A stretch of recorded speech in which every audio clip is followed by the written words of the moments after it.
ಮಹಿಷಾಸುರನನ್ನು ಕೊಂದು ಧರ್ಮವನ್ನು ಉಳಿಸಲು ಬಂದು ಭಕ್ತರನ್ನು ಕಾಯುತ್ತಿರುವ ತಾಯಿ ಚಾಮುಂಡೇಶ್ವರಿ.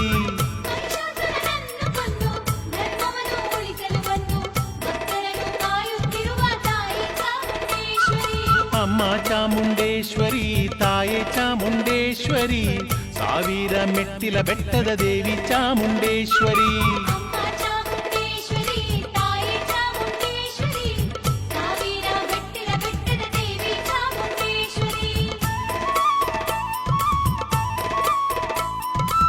ಚಂಡಿ ಚಾಮುಂಡಿಯಾಗಿ ಉಂಡರನು ಚೆಂಡಾಡಿ ಲೋಕಕ್ಕೆ ನೆಮ್ಮದಿ ತಂದ ತಾಯಿ ಚಾಮುಂಡೇಶ್ವರಿ.